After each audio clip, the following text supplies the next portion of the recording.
ಇದು ಸುದ್ದಿ ವಿಶ್ಲೇಷಣೆ. ನಾನು ಶಶಿಧರ್ ಭಟ್. ಕಾಂಗ್ರೆಸ್ ಮತ್ತು ಚುನಾವಣಾ ತಂತ್ರಗಾರ ಪ್ರಶಾಂತ್ ಕಿಶೋರ್ ಅವರ ನಡುವಿನ ಹನಿಮೂನ್ ಅವಧಿ ಮುಗಿದಂತಿದೆ. 2 ವರ್ಷಗಳಿಂದ ಕಾಂಗ್ರೆಸ್ ಮತ್ತು ಪ್ರಶಾಂತ್ ಕಿಶೋರ್ ನಡುವೆ ಮಾತುಕತೆ ನಡೀತಾ ಇತ್ತು. ಪ್ರಶಾಂತ್ ಕಿಶೋರ್ ಗೊತ್ತಲ್ವ ನಿಮಗೆ?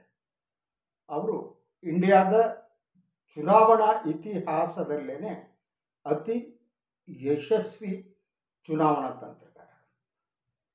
ಅವರ ಇಡೀ ಬದುಕಿನಲ್ಲಿ ಅವರು ಎಲ್ಲ ರಾಜಕೀಯ ಪಕ್ಷಗಳ ಜೊತೆ ಕೆಲಸ ಮಾಡಿದ್ದಾರೆ.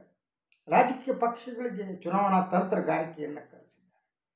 2014ರಲ್ಲಿ ಕಂಡ್ರಿ, 2014ರಲ್ಲಿ ಮೋದಿಯವರ ಆಯ್ಕೆಯಲ್ಲಿ ಪ್ರಶಾಂತ್ ಕಿಶೋರ್ ಅವರ ಪಾತ್ರ ಇದೆ.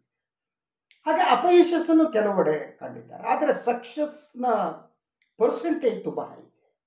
ಅವರು ಚುನಾವಣಾ ತಂತ್ರಗಾರಿಕೆ ಕೆಲಸವನ್ನು DMK ಪಕ್ಷಕ್ಕೆ ತೆಗೆದುಕೊಂಡಿದ್ದರು, ಅಲ್ಲಿ ಯಶಸ್ವಿಯಾದರು. ಎಸ್ಪೆಷಲಿ ವೆಸ್ಟ್ ಬೆಂಗಾಲ್ನಲ್ಲಿ ಬಹಳ ಸಕ್ಸಸ್ಫುಲ್ ಆಗಿದ್ದರು. ಸೊ ಇಂತಹ ವ್ಯಕ್ತಿ ಹೇಳಿದರೆ ಕಾಂಗ್ರೆಸ್ ಪಕ್ಷಕ್ಕೆ ಸೇರ್ಪಡೆಯಾಗಿ ಚುನಾವಣಾ ತಂತ್ರಗಾರಿಕೆಯಲ್ಲಿ ಅದರ ನೇತೃತ್ವ ವಹಿಸಬೇಕು ಅನ್ನೋದು ಅವರ ಬಯಕೆ ಆಗಿತ್ತು. ಸೊ ಈ ಹಿಂದೆ ಅವರು ಉತ್ತರ ಪ್ರದೇಶದಲ್ಲಿ ಕಾಂಗ್ರೆಸ್ಗೆ ಚುನಾವಣಾ ತಂತ್ರಗಾರಿಕೆ ಕೆಲಸವನ್ನು ತೆಗೆದುಕೊಂಡಿದ್ದರು, ಆದರೆ ಅಲ್ಲಿ ಯಶಸ್ವಿ ಆಗಿರಲಿಲ್ಲ. ಆದರೆ ಕಳೆದ 2 ವರ್ಷಗಳಿಂದ ಮಾತುಕತೆ ನಡೀತಾ ಇತ್ತು. ಅವರು ಸೋನಿಯಾ ಗಾಂಧಿ, ರಾಹುಲ್ ಗಾಂಧಿ ಅವರ ಜೊತೆ ಮಾತನಾಡ್ತಿದ್ರು, ಚರ್ಚೆ ಮಾಡ್ತಿದ್ರು. ಚುನಾವಣಾ ತಂತ್ರಗಾರಿಕೆ ಬಗ್ಗೆ ಮಾತುಕತೆ ನಡೀತಾನೆ ಇತ್ತು. ಈಗ ಈ ಮಾತುಕತೆಗೆ ಒಂದು ಅಂತ್ಯ ಬಂದಂತೆ ಕಾಣುತ್ತೆ. ಅವರು ಇಲೆಕ್ಷನ್ ಗೆಲ್ಲುವುದಕ್ಕೆ ಕಾಂಗ್ರೆಸ್ ಪಕ್ಷದ ಒಳಗಡೆ ಏನು ಮಾಡಬೇಕು ಅನ್ನುವ ಸಲಹೆಯನ್ನು ಕೊಟ್ಟಿದ್ರು. ಸುಮಾರು 600 ಪುಟಗಳ ಒಂದು ಪ್ರೆಸೆಂಟೇಷನ್ ಅನ್ನು ಪ್ರಶಾಂತ್ ಕಿಶೋರ್ ಅವರು ಕಾಂಗ್ರೆಸ್ ಅವರಿಗೆ ಕೊಟ್ಟಿದ್ದರು. ಈ ಚರ್ಚೆ ಮಾಡುವ ಸಂದರ್ಭದಲ್ಲಿ ಸೋನಿಯಾ ಗಾಂಧಿ ಈ ಬಗ್ಗೆ ತೀರ್ಮಾನ ತೆಗೆದುಕೊಳ್ಳೋದಕ್ಕೆ ಒಂದು ಕಮಿಟಿಯನ್ನು ಕೂಡ, ಎಂಪವರ್ ಕಮಿಟಿ, ಒಂದು ಕಮಿಟಿಯನ್ನು ಕೂಡ ನೇಮಕ ಮಾಡಿದ್ರು. ಆ ಕಮಿಟಿಗೆ ಪ್ರಶಾಂತ್ ಕಿಶೋರ್ ಕಾಂಗ್ರೆಸ್ ಒಳಗಡೆ ಬರಬೇಕು, ಆ ಕಮಿಟಿಯಲ್ಲಿ ಇರಬೇಕು. ಆದರೆ ತನ್ನ ಕಂಡೀಷನನ್ನು ಒಪ್ಪಿಲ್ಲ ಅನ್ನುವ ಕಾರಣಕ್ಕಾಗಿ ಪ್ರಶಾಂತ್ ಕಿಶೋರ್ ಇದು ಸಾಧ್ಯ ಇಲ್ಲ ನನಗೆ ಅಂತ ಮೊನ್ನೆ ಡಿನೈ ಮಾಡಿದ್ದಾರೆ. ಸೊ ಕಾಂಗ್ರೆಸ್ ಪಕ್ಷಕ್ಕೆ ರಿವೈವಲ್ ಮಾಡೋದಕ್ಕೆ ಏನು ಮಾಡಬೇಕು ಅಂತ ಏನು ಪ್ರಶಾಂತ್ ಕಿಶೋರ್ ಸಲಹೆ ಕೊಡೋದು ಬಹಳ ಮಹತ್ವದ ಸಲಹೆಗಳು ಇವೆ. ಅದರಲ್ಲಿ ಏನು ಬದಲಾವಣೆಗಳಾಗಬೇಕು ಅನ್ನುವ ಮಾತನ್ನು ಅವರು ಹೇಳಿದರು. ಕೆಳ ಹಂತದಿಂದ ಮೇಲ್ ಹಂತದವರೆಗೆ ಪಕ್ಷವನ್ನು ಪುನಶ್ಚೇತನಗೊಳಿಸುವುದಕ್ಕೆ ಏನು ಮಾಡಬೇಕು ಅನ್ನೋದು ಅವ್ರ ಸಲಹೆ ಆಗಿತ್ತು. ಬಹಳ ಪ್ರಮುಖವಾಗಿ ಅವರು ಕೆಲವು ಸಲಹೆಗಳನ್ನು ಕೊಟ್ಟಿದ್ದರು. ಬಹಳ ಪ್ರಮುಖವಾಗಿ ನಡ್ಡಾ ಮಾಡೆಲ್ ಏನಿದೆ, ಆ ನಡ್ಡಾ ಮಾಡೆಲ್ BJP ಯಶಸ್ವಿಯಾದ್ದು, ಅದನ್ನು ಕಾಂಗ್ರೆಸ್ನಲ್ಲಿ ತರಬೇಕು ಅನ್ನೋದು ಅವ್ರ ಮೊದಲ ಸಲಹೆ ಆಗಿತ್ತು. ಅಂದರೆ ಪಕ್ಷದ ಅಧ್ಯಕ್ಷರು ಒಬ್ಬರಾಗಿರಬೇಕು ಮತ್ತು ಯಾರು ಪ್ರಧಾನಮಂತ್ರಿ ಹುದ್ದೆಗೆ ನೀವು ಯಾರನ್ನ ಬಿಂಬಿಸ್ತೀರಿ ಅವರು ಬೇರೆ ಆಗಿರಬೇಕು. ಸೊ ಅವರು ಇನ್ನೂ ಒಂದು ಮಾತನ್ನು ಮೊದಲು ಹೇಳಿದರು, ನಂತರ ಬದಲಾಯಿಸಿದ್ರು. ನೆಹರು ಕುಟುಂಬದವರು ಏನಿದ್ದಾರೆ ಅವರು ಹೊರಗಡೆ ಇರಬೇಕು ಅನ್ನೋ ಅರ್ಥದಲ್ಲಿ ಮಾತನಾಡಿದರು. ಅದಾದಮೇಲೆ ಚರ್ಚೆಗಳಾದಮೇಲೆ ಅವರು ತಮ್ಮ ಈ ಶಿಫಾರಸಿನಲ್ಲಿ ಸಣ್ಣ ಪುಟ್ಟ ಚೇಂಜಸ್ ಮಾಡಿದರು. ಆ ಚೇಂಜಸ್ ಏನಿತ್ತು ಅಂತಂದರೆ, ಸೊ ರಾಹುಲ್ ಗಾಂಧಿ ಅವರನ್ನು ನೀವು ಸಂಸದೀಯ ಪಕ್ಷದ ನಾಯಕನನ್ನಾಗಿ ಮಾಡಿದರು. ಪಕ್ಷದ ಅಧ್ಯಕ್ಷ ಸ್ಥಾನವನ್ನು ಪ್ರಿಯಾಂಕಾ ಗಾಂಧಿ ಅವರಿಗೆ ಕೊಟ್ಟಿದ್ರು. ಸೊ ಸೋನಿಯಾ ಗಾಂಧಿ ಅವರು ಯುನೈಟೆಡ್ ಫ್ರಂಟ್ ಏನಿದೆ, UPA, ಈಗ UPA ಇಲ್ಲ, ಬಟ್ UPA ರಚನೆ ಅನಿವಾರ್ಯ ಅಂತ ನಂಬಿದವರು ಪ್ರಶಾಂತ್ ಕಿಶೋರ್, ಅದು ಅಧ್ಯಕ್ಷತೆ ವಹಿಸಿದೆ. ಅದು ಕಾಂಗ್ರೆಸ್ಸಿಗೆ ಒಪ್ಪಿಗೆ ಆಗಿಲ್ಲ. ಪ್ರಿಯಾಂಕಾ ಗಾಂಧಿ ಮತ್ತು ಸೋನಿಯಾ ಗಾಂಧಿ ಅವರಿಗೆ ಸ್ವಲ್ಪ ಮಟ್ಟಿನ ಆಸಕ್ತಿ ಇತ್ತು, ಏನಾದರೂ ಮಾಡಿ ಪ್ರಶಾಂತ್ ಕಿಶೋರ್ ಅವರನ್ನು ಅವರ ಸೇವೆಯನ್ನು ತಗೋಬೇಕು, ಪಾರ್ಟಿ ತಗೋಬೇಕು, ಅದು ವರ್ಕೌಟ್ ಆಗಿಲ್ಲ. ಯಾಕೆಂದರೆ ಕಾಂಗ್ರೆಸ್ ಪಕ್ಷದ ಒಳಗಡೆನೆ ಪ್ರಶಾಂತ್ ಕಿಶೋರ್ ಅವರನ್ನು ತೆಗೆದುಕೊಳ್ಳುವುದಕ್ಕೆ ವಿರೋಧ ಇತ್ತು. ಈ ಎಂಪವರ್ ಏನು ಸ್ಪೆಷಲ್ ಕಮಿಟಿ ಮಾಡಿದ್ರು, ಅದರಲ್ಲಿ ಇದ್ದವರು ಯಾರು? AK ಆಂಟನಿ, ಅದೇ ರೀತಿ ಸನ್ಮಾನ್ಯ ಚಿದಂಬರಂ, ಈ ರೀತಿ ಜನ. ಸೊ ಪ್ರಶಾಂತ್ ಕಿಶೋರ್ ಸ್ಟ್ರಾಟಜಿಯನ್ನು ಅಡಾಪ್ಟ್ ಮಾಡ್ಕೊಂಡಿದ್ರೆ ಇವರು ಕೆಲಸ ಕಾಡ್ಕೊತಿದ್ರು. ಅವರು ಇನ್ನೂ ಒಂದು ಮಾತನ್ನು ಪ್ರಶಾಂತ್ ಕಿಶೋರ್ ಹೇಳಿದರು. ಈಗ ಸುರ್ಜೇವಾಲ್ ಅವರು ತೆಗೆದು ಕಮ್ಯುನಿಕೇಷನ್ಗೆ ಕಾಂಗ್ರೆಸ್ ಫೇಲ್ ಆಗಿದೆ. ಇದನ್ನು ಹೇಳ್ತಾನೆ ನೀವು ರಣದೀಪ್ ಸುರ್ಜೇವಾಲಾ ಅವರನ್ನು ಕಮ್ಯುನಿಕೇಷನ್ ಹೆಡ್ ಆಗಿ ಕಂಟಿನ್ಯೂ ಮಾಡ್ತೀವಿ, ಅದು ಬದಲಿಸಿ. ಅದೇ ರೀತಿ ನೀವು ಪಾರ್ಟಿಯ general secretary in charge of organisation K C Venugopal ಇದ್ದರೆ ಅವರು ಬದಲಾಕು. ಈ ರೀತಿ ಬದಲಾವಣೆಯ ಸಲಹೆಯನ್ನು ಅವರು ಕೊಟ್ಟಿದ್ದರು. ಕೆಳ ಹಂತದಿಂದ ಪಕ್ಷವನ್ನು ಪುನಶ್ಚೇತನಗೊಳಿಸುವ ಒಂದು ಪ್ರಸ್ತಾವನೆಯನ್ನು ಪ್ರಶಾಂತ್ ಕಿಶೋರ್ ಅವರಿಗೆ ಕೊಡಲಾಗಿತ್ತು. ಆದರೆ ಇದಕ್ಕೆ ಕಾಂಗ್ರೆಸ್ ಪಕ್ಷದ ಒಳಗಡೆನೇ ಒಪ್ಪಿಗೆ ಇರಲಿಲ್ಲ. ಮೊದಲನೇದಾಗಿ ನೆಹರು ಕುಟುಂಬವನ್ನು, ಗಾಂಧಿ ಕುಟುಂಬವನ್ನು, ಗಾಂಧಿ ಕುಟುಂಬ ಅಂತ ನಾನು ಹೇಳಲ್ಲ, ನಾನು ಗಾಂಧಿ ಅಂತ ಹೇಳಿದ್ರೆ ಮಹಾತ್ಮ ಗಾಂಧಿಯವರಿಗೆ ಬರ್ತದೆ. ಇವರು ಗಾಂಧಿ ಕುಟುಂಬ ಅಲ್ಲ, ನೆಹರು ಕುಟುಂಬ. ಗಾಂಧಿ ಅನ್ನೋದು ಬಿರೋಲ್ ಗಾಂಧಿಯಿಂದ ಬಂದರೂ ಕೂಡ ಇವ್ರನ್ನ ಗಾಂಧಿ ಹೆಸರಿನಲ್ಲಿ ನಾನು ಬಿಡಿಸೋಕೆ ಸಿದ್ಧ ಇಲ್ಲ. ಗಾಂಧಿಗೂ ಇವರಿಗೂ ಸಂಬಂಧ ಇಲ್ಲ. ಸೊ ಆ ಒಂದು ಬದಲಾವಣೆಯ ಮಾತನ್ನು ಅವ್ರು ಏನು ಹೇಳಿದ್ರು, ಆ ಬದಲಾವಣೆ ಮಾತುಗಳಲ್ಲಿ ಕಾಂಗ್ರೆಸ್ ಉನ್ನತ ಹಂತದಲ್ಲಿ ಬದಲಾವಣೆ ಆಗಬೇಕು ಅವರು ಪ್ರಸ್ತಾವನೆ. ಅದಕ್ಕೆ ಕಾಂಗ್ರೆಸ್ ಒಪ್ಪಲಿಲ್ಲ. ಹಾಗೆಯೇ ಕಾಂಗ್ರೆಸ್ ವರ್ಕಿಂಗ್ ಕಮಿಟಿ ತೆಗೆದುಕೊಳ್ಳಿ. ಆ ಕಾಂಗ್ರೆಸ್ ವರ್ಕಿಂಗ್ ಕಮಿಟಿಗೆ ಚುನಾವಣಾ ನಡೆದ ದಶಕಗಳೇ ಮುಗಿದೋಗ್ಬಿಟ್ಟಿದೆ. ಯೂಸ್ವಲಿ ಕಾಂಗ್ರೆಸ್ ಯಾವುದೇ ಪಕ್ಷದ ವರ್ಕಿಂಗ್ ಕಮಿಟಿಗೆ ಏನಿದೆ ಅಂದರೆ ಸಂಸದೀಯ ಪಾರ್ಟಿಯಿಂದ ಅವರು ಆಯ್ಕೆಯಾಗಿ ಚುನಾಯಿತರಾಗಿ ಬರಬೇಕು ವರ್ಕಿಂಗ್ ಕಮಿಟಿಗೆ. ಇಲ್ಲ ಆಗಲೇ ಆಗಿಲ್ಲ. ಸುಮಾರು ಇಲ್ಲ 60 ಜನ ಇರುವಂಥ ವರ್ಕಿಂಗ್ ಕಮಿಟಿಯಲ್ಲಿ ಸುಮಾರು 40ಕ್ಕೂ ಹೆಚ್ಚು ಜನ ಅವರು ಸೋನಿಯಾ ಗಾಂಧಿಯವರಿಗೂ ರಾಹುಲ್ ಗಾಂಧಿಗೆ ಬೇಕಾದವರಾಗಿ ಅವರು ನೇಮಕಗೊಂಡವರಿದ್ದಾರೆ.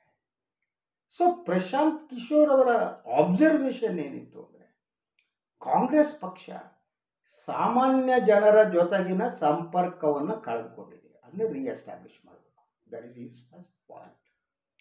ಎರಡನೇದು, ನೀವು ರಾಹುಲ್ ಗಾಂಧಿಯವರನ್ನು ಜನ ತಿರಸ್ಕರಿಸಿ ಆಗೋಗಿದೆ. ಅವ್ರ ಮುಖವನ್ನು ನೀವು ಮತ್ತಿಟ್ಟುಕೊಂಡು ನೀವು ಮಾಡೋದಕ್ಕೆ ಸಾಧ್ಯ ಆಗಲ್ಲ. ಈ ಕ್ಲಿಯರ್ಲಿ ಸೆಡ್ ಇಟ್. ಸಾಧ್ಯನೇ ಇಲ್ಲ ರಾಹುಲ್ ಗಾಂಧಿಯನ್ನು. ರಾಹುಲ್ ಗಾಂಧಿಯವರನ್ನು ಹೇಗೆ ಅಂದರೆ ಪಪ್ಪು ಪಪ್ಪು ಅಂತ ಹೇಳಿಬಿಟ್ಟು ಜನ ಪಪ್ಪು ಅಂತ ನಂಬುವ ವಾತಾವರಣ ಸೃಷ್ಟಿಯಾಗ್ಬಿಟ್ಟಿದೆ. ಸೊ ಆ ಮೂಲಕ ಅವರು ಈ ಇಮೇಜ್ ಬದಲು ಮಾಡೋದಕ್ಕೆ ಸಾಧ್ಯನೇ ಇಲ್ಲ. ಸೊ ಅವರ ಒಟ್ಟಾರೆ ಅಭಿಪ್ರಾಯದಲ್ಲಿ ನೆಹರು ಕುಟುಂಬವೇ ಕಾಂಗ್ರೆಸ್ಗೆ ಬಹುದೊಡ್ಡ ಭಾರ ಆಗಿದೆ ಅನ್ನೋ ಅರ್ಥದಲ್ಲಿ ಅವರು ಮಾತು. ಹಾಗಿದ್ರೆ ಚೇಂಜ್ ಹೇಗೆ ತೋರಿಸ್ಬೇಕು, ಚೇಂಜ್ ಹೇಗೆ?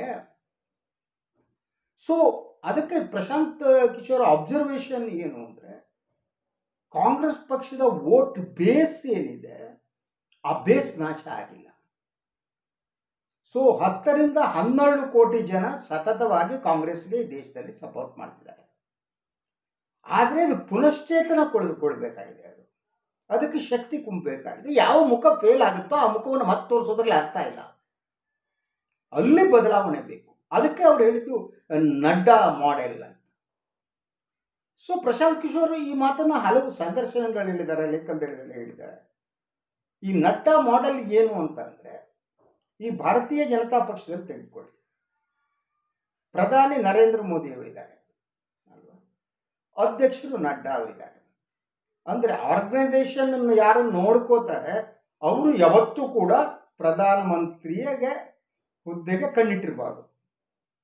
ಆತ ಬರೀ ಆರ್ಗನೈಸೇಷನ್ ಆಗಿ ಕಮಿಟೆಡ್ ಮಾಡ್ತಿರ್ಬೇಕು.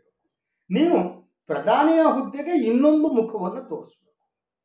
ಇಬ್ಬರು ಒಬ್ಬರಾಗಿರಬಾರ್ದು, ಮಾಡೋದಕ್ಕಾಗಲ್ಲ. ಪಾರ್ಟಿ ಅಧ್ಯಕ್ಷರಾಗಿ ಆರ್ಗನೈಸೇಷನ್ ಮಾಡೋದು ಬೇರೆ, ನೀವು ಸಂಸದೀಯ ಪಕ್ಷದ ನಾಯಕನಾಗಿ ಸಂಸತ್ನಲ್ಲಿ ಮಾತಾಡೋದು ಇನ್ನೊಂದು ಬೇರೆ, ಅದಕ್ಕೆ ಬೇರೆ ಆಗಿದೆ.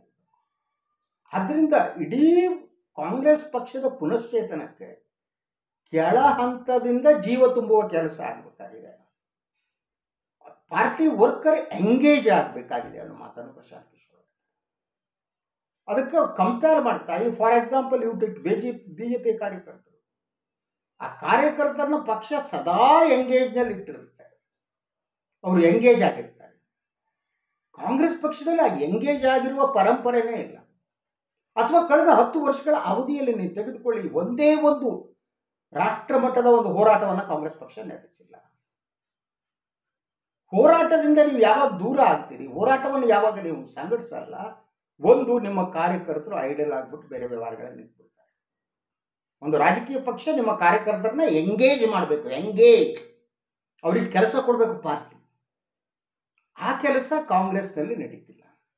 ಕಾರ್ಯಕರ್ತರು ಮತ್ತು ಪಕ್ಷದ ವರಿಷ್ಠರ ನಡುವೆ ಒಂದು ಗ್ಯಾಪ್ ಇದೆ. ಹಾಗೆಯೇ ಕಾರ್ಯಕರ್ತರು ಏನಿದ್ದಾರೆ ಅವರು ಮತ್ತು ಸಾಮಾನ್ಯ ಜನರ ನಡುವೆ ಒಂದು ಗ್ಯಾಪ್. ಕಾರ್ಯಕರ್ತರು ಮತ್ತು ಸಾಮಾನ್ಯ ಜನರ ನಡುವೆ ಒಂದು ಸಂವಹನ ಕ್ರಿಯೆ ಸತತವಾಗಿ ನಡೀಬೇಕು. ಕಾಂಗ್ರೆಸ್ ಪಕ್ಷದಲ್ಲಿ ಇದು ಕಾಣಲ್ಲ, ನಡೀತಾ ಇಲ್ಲ. ಸೊ ನೀವು ಜೀವ ಕೊಡಬೇಕು ಅಂದರೆ ಹೇಗೆ ಅಂದರೆ ಎಲ್ಲೆಡೆ ಹೊಸ ಮುಖಗಳು ಬರಬೇಕು. ಇದು ಗ್ರ್ಯಾಂಡ್ ಓಲ್ಡ್ ಪಾರ್ಟಿ, ಹಳೆ ಪಾರ್ಟಿ, ನಾಯಕರುಗಳು ಕೂಡ ಹಳೆಯವರು.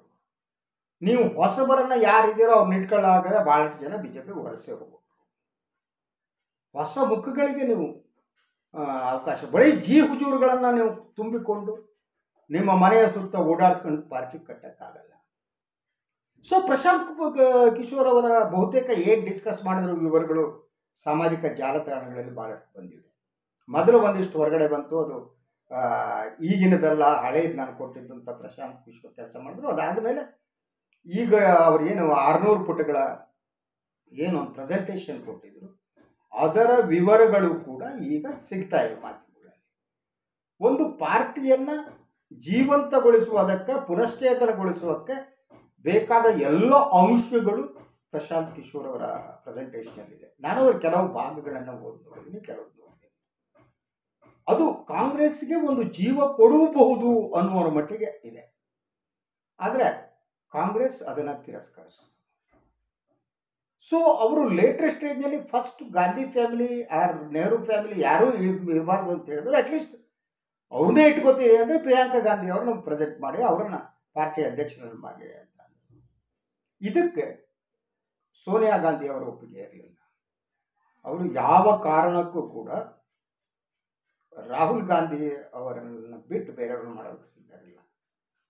ರಾಹುಲ್ ಗಾಂಧಿ ಅವರೇ ಪಕ್ಷದ ಅಧ್ಯಕ್ಷರಾಗಬೇಕು ಅಂತ. ಈ ಕುಟುಂಬದಲ್ಲಿ ಹಂಗೆ ಕಟ್ರಿ, ಈಗ ಗಂಡು ಮಕ್ಕಳು ಹೆಣ್ಣು ನಡುವೆ ವ್ಯತ್ಯಾಸ ಇರುತ್ತೆ. ಸೊ ನಿಮ್ಮ ನಂತರ ಯಾರಾದರೂ ನಮ್ಮ ಮಗ ಅಂತಾರೆ, ಮಗಳು ಅಂತ ಅನ್ನಲ್ಲ. That is a psych. So ಮಗಳನ್ನು ಮುಂದೆ ಬಿಡೋಕೆ ಬಿಡಲ್ಲ. ಮಗ ಇರಬೇಕಾದ್ರೆ ಮಗನ ಇರಬೇಕು. ನನ್ನ ಮಗ ಮುದ್ದು ಮಗ, ಜಾಣ ಮಗ ಭಾಳ ಒಳ್ಳೆಯವನು, ನಮ್ಮ ಸಂಸಾರವನ್ನು ನೋಡ್ಕೊಂಡು ಹೋಗ್ತಾನೆ. ಒಂದು ಪಕ್ಷ ಅನ್ನೋದು ಒಂದು ಕುಟುಂಬ ಆದರೆ, ಒಂದು ಕುಟುಂಬದ ನಿಯಂತ್ರಣದಲ್ಲಿದ್ರೆ ಇದೇ ಕಥೆ ಆಗುತ್ತೆ. ಏನಿದ್ರು ರಾಹುಲ್ ಗಾಂಧಿಯನ್ನ ಅವರಿಗೆ ಒಂದು ಸತ್ಯದ ಅರಿವೇ ಕಾಂಗ್ರೆಸ್ ನಾಯಕತ್ವ ಆಗ್ತಾ ಇಲ್ಲ. ಆ ಕಾರಣಕ್ಕೆ ನನಗನಿಸುವಾಗ ಬಹಳ ಮಹತ್ತರವಾದ ಅವಕಾಶವನ್ನು ಕಾಂಗ್ರೆಸ್ ಕಳೆದುಕೊಂಡಿದೆ. ಪ್ರಶಾಂತ್ ಕಿಶೋರ್ ಅವರಿಗೆ ಆದಂಥ ಹಾನಿಗಿಂತ ಕಾಂಗ್ರೆಸ್ ಪಕ್ಷಕ್ಕೆ ಈ ಒಂದು ಸಂಬಂಧ ಮುರಿದಿರುವುದರಿಂದ ಅಥವಾ ಸಂಬಂಧ ಏರ್ಪಡದೇ ಇರೋದರಿಂದ, ಹನಿಮೂನ್ ಮದುವೆಯಾಗಿ ಪರಿವರ್ತನೆ ಆಗದೇ ಇರೋದರಿಂದ ಕಾಂಗ್ರೆಸ್ ಪಕ್ಷಕ್ಕೆ ಆಗಿರುವ ಹಾನಿ ಅತಿ ದೊಡ್ಡ ಹಾನಿ. ಯಾಕೆಂದರೆ ಪುನಶ್ಚೇತನದ ಅವಕಾಶವನ್ನು ಕಾಂಗ್ರೆಸ್ ನಿರ್ಲಕ್ಷಿಸಿದೆ. ನಾವು ಹಿಂಗೆ ಇರ್ತೀವಿ ಕಣ್ರಿ, ನಾವು ಹಿಂಗೆ ಇರ್ತೀವಿ, ನಮಗೇನು ತೊಂದರೆ ಇಲ್ಲ. ಯಾವತ್ತೋ ಒಂದು ದಿವಸ ಮೋದಿ ಮೇಲೆ ಬೇಜಾರಾಗುತ್ತೆ, ಆವಾಗ ಬಂದ್ಬಿಟ್ಟು ಜನ ನಮ್ಗೆ ಓಟ್ ಹಾಕ್ತಾರೆ ಅಂತ. ಅದ್ರ ಜೊತೆಗೆ ಪ್ರಶಾಂತ್ ಕಿಶೋರ್ ಇನ್ನೊಂದು ಮಹತ್ವದ ವಿಚಾರವನ್ನು ಕೂಡ ಪ್ರಸ್ತಾಪಿಸಲು ನಾನು ಹಲವು ಸಂದರ್ಭದಲ್ಲಿ ಹೇಳಿದ್ದೇನೆ. ಈ ದೇಶದ ಹಲವು ವಿಚಾರಗಳ ಬಗ್ಗೆ ಕಾಂಗ್ರೆಸ್ ಪಕ್ಷಕ್ಕೆ ಸ್ಟ್ಯಾಂಡೇ ಇಲ್ಲ. ಈಗ ಈ ಲೇಟೆಸ್ಟ್ ಆಗಿ ಸಮಾನ ನಾಗರಿಕ ಸಂಹಿತೆಯ ಬಗ್ಗೆ ಬಿಜೆಪಿ ಮಾತನಾಡೋದಕ್ಕೆ ಪ್ರಾರಂಭ ಮಾಡಿದೆ. ಇದಕ್ಕೆ ಕಾಂಗ್ರೆಸ್ ಸ್ಟ್ಯಾಂಡ್ ಏನು? ಯಾರ ಮಕ್ಕಳು ಮಾತಾಡ್ತಿಲ್ಲ. ಅದೇ ರೀತಿ CAA NRC ಬಗ್ಗೆ ಮತ್ತೆ ಮಾತನಾಡೋದಕ್ಕೆ ಶುರು ಮಾಡಿದೆ ಬಿಜೆಪಿ. ಅದ್ರ ಬಗ್ಗೆ ಕಾಂಗ್ರೆಸ್ ಸ್ಟ್ಯಾಂಡ್ ಏನು? ಸ್ಪಷ್ಟವಾಗಿ ಏನು? ಅದಿಲ್ಲ. ಅಂದರೆ ಕಾಂಗ್ರೆಸ್ ಪಕ್ಷದ ಒಳಗೆ ವೈಚಾರಿಕವಾಗಿ, ನೈತಿಕವಾಗಿ, ತಾತ್ವಿಕವಾಗಿ ಯಾವುದೇ ಒಂದು ಸ್ಟ್ಯಾಂಡೇ ಇಲ್ಲ. ಸ್ಟ್ಯಾಂಡ್ ತೆಗೆದುಕೊಳ್ಳುವುದಕ್ಕೆ ಭಯ ಮತ್ತು ಅಧಿಕಾರವನ್ನು ನನಗೆ ಬರುತ್ತೆ. ನಮಗೆ ಮುಂದೆ ಈ ದೇಶ ನಡೆಸೋಕ್ಕೆ ಸಾಧ್ಯ, ಇನ್ಯಾರಿಗೂ ಆಗಲ್ಲ. ಸೊ ಈ ದೇಶದ ಜನ ಮೂರ್ಖರು, ನಮ್ಮನ್ನು ಹೊರಗಾಕ್ಬಿಟ್ಟಿದ್ದು. ಒಂದು ದಿವಸ ಅವ್ರಿಗೆ ಮೂರ್ಖತನ ಗೊತ್ತಾಗುತ್ತೆ, ಮತ್ತೆ ತಿರುಗಿ ನಮ್ಮ ಹತ್ರ ಬರ್ತಾರೆ. ಈ ಮನಸ್ಥಿತಿ ಕಾಂಗ್ರೆಸ್ ವರಿಷ್ಠರಿಗೆ ಇದ್ದಂತೆ ಕಾಣುತ್ತೆ. ಸ್ಥಳೀಯ ನಾಯಕತ್ವವನ್ನೇ ಬೆಳೆಸಿದ ನಾಶಪಡಿಸ್ಬಿಟ್ರಿ. ಸ್ಥಳೀಯವಾದ, ಪ್ರಾದೇಶಿಕವಾದ ಯಾವುದೇ ಒಂದು ಚಳವಳಿಗಳಲ್ಲಿ ನೀವು ನಡೆಸಿಲ್ಲ. ಜನ ಹ್ಯಾಂಗೆ ನಿಮ್ಮನ್ನು ನಂಬುತ್ತಾರೆ? ಹೇಗೆ?